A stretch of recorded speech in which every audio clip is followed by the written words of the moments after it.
Olá, diretamente de Dois Córregos, interior de São Paulo. Seja bem-vindo, bem-vinda. Quer saber a diferença entre gravação gratuita, que é esta que vai ao ar no YouTube, e gravação privada, que é compartilhada apenas e tão somente com você? A diferença está no prazo de espera. Por quê? Porque gravação privada não tem prazo de espera. Clique aqui e assista ao vídeo explicativo com as diferenças entre uma e outra, assim como você consegue a gravação privada. E vamos então ao e-mail dele que diz assim: Olá André, me chamo tal, sou do interior do Rio de Janeiro, vejo seus vídeos há um bom tempo, sempre assisti a muitos deles e me ajudaram muito. Muito obrigado, viu? Assim que eu soube que eu também podia enviar por e-mail minha história e talvez ter uma solução para ela, decidi escrever-lhe sobre meu problema. Bem, como acompanho sempre seu canal, já vi muitos vídeos sobre relacionamentos virtuais e eu me identifiquei muito com os problemas de muitas pessoas. Porém, o meu é um pouco diferente.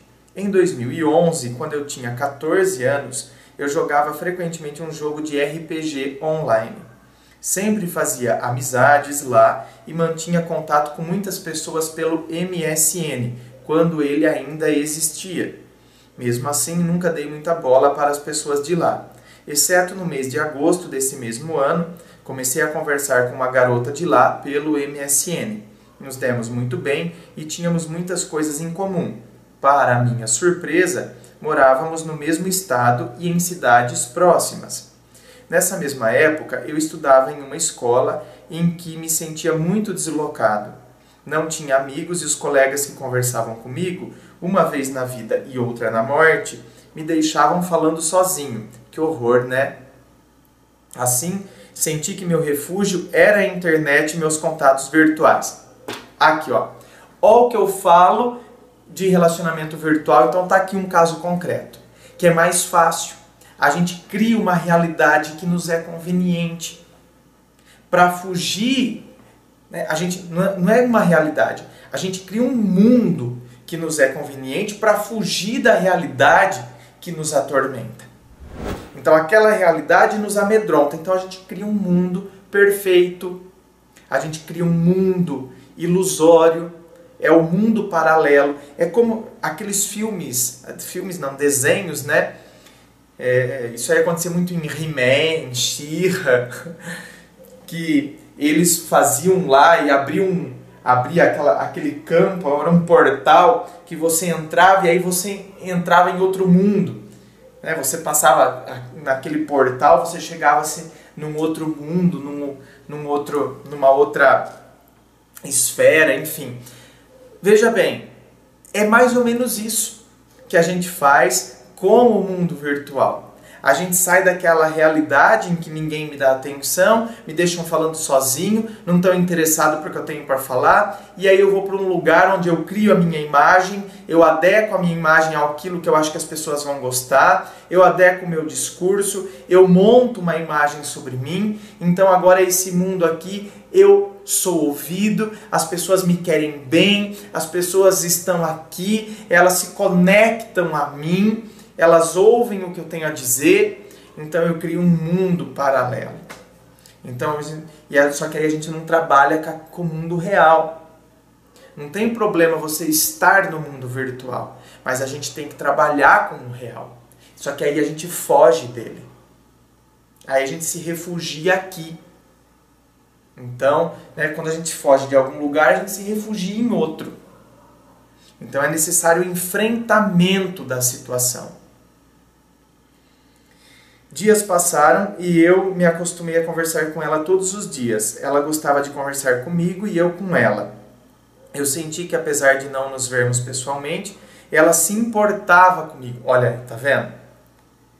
É o oposto de tudo aquilo que eu vivo na realidade. Agora tenho alguém que se importa comigo. Meu Deus, aí eu deposito tudo aí. E eu tinha liberdade para conversar com ela sobre qualquer coisa. Além disso, ela me elogiava muito, coisa que as pessoas ao meu redor não faziam.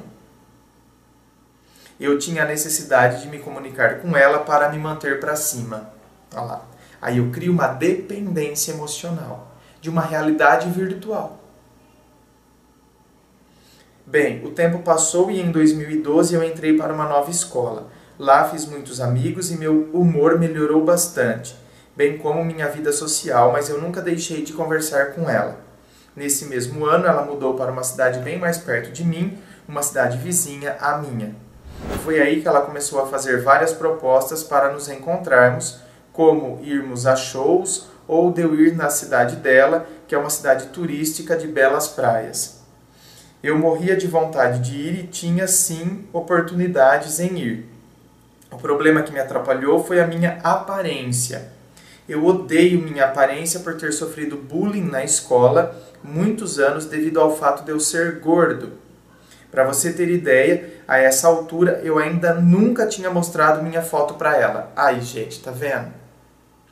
Então, quer dizer, eu crio realmente uma imagem que não corresponde a quem eu sou. Então, como que eu vou me gostar? Você percebe que aí a gente mesmo cria os mecanismos que vão continuar fazendo a gente pratica bullying com a gente. Então, uma coisa é você ter sofrido bullying na escola, por exemplo. Outra coisa é eu praticar bullying comigo mesmo.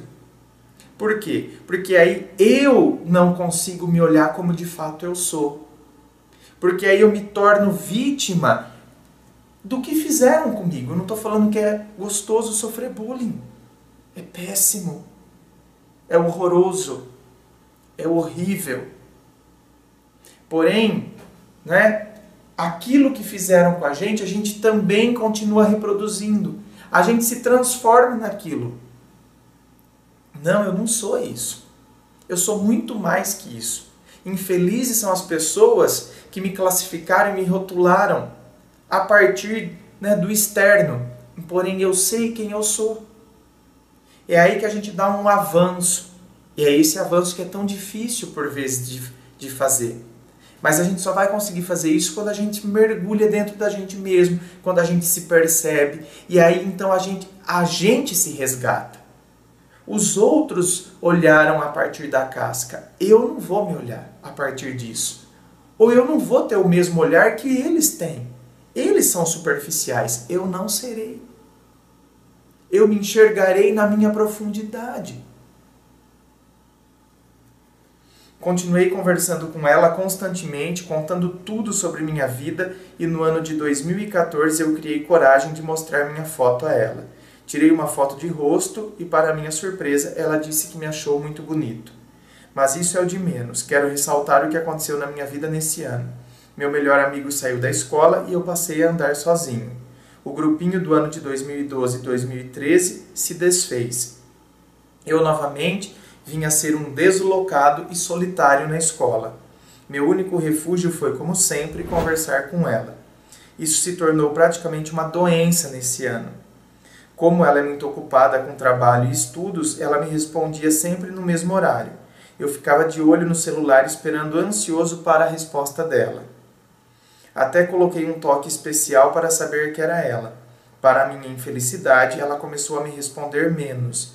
Ficava semanas e às vezes até meses sem falar comigo. Eu ficava cabisbaixo e me sentia sozinho sem ela para eu contar meus problemas. Foi aí que tomei uma decisão radical. Como na minha cidade não tem uma universidade do curso que tanto sonho em fazer, medicina, decidi estudar para mudar de cidade e estudar lá. Essa cidade é a que ela mora. Eu pensava nos meus estudos na maior parte do tempo, mas o fato de poder ficar perto dela também ocupava muito meus pensamentos.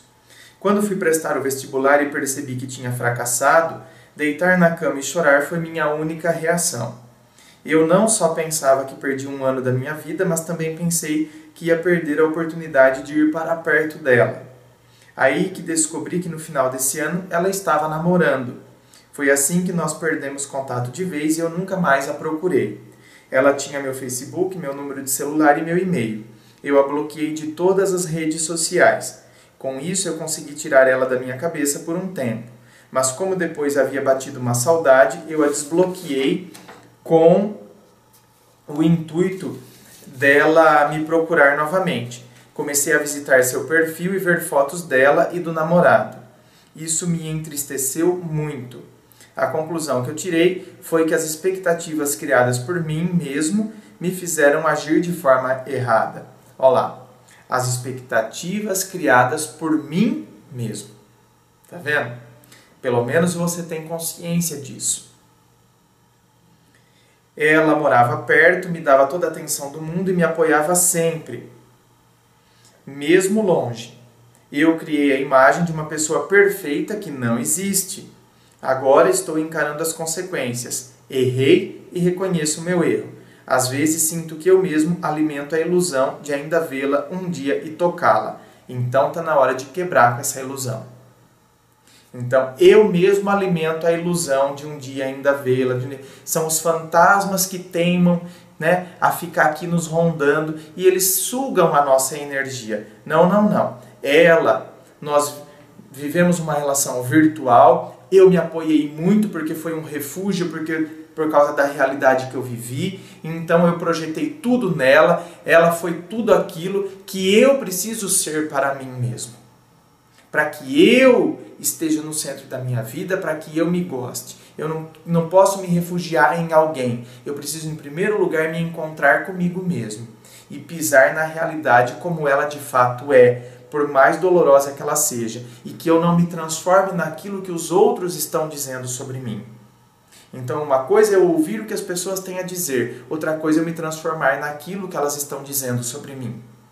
Então, por isso que a gente tem que se conhecer muito, porque as opiniões dos outros, por vezes, serão muito superficiais e distorcidas sobre nós. Agora, se a gente não se apoia na gente mesmo, se a gente não se conhece, se a gente não sabe quem nós somos, o que eu quero para a minha vida e quem sou eu, aí a gente se transforma naquilo que os outros estão dizendo. Só que eles não são nós.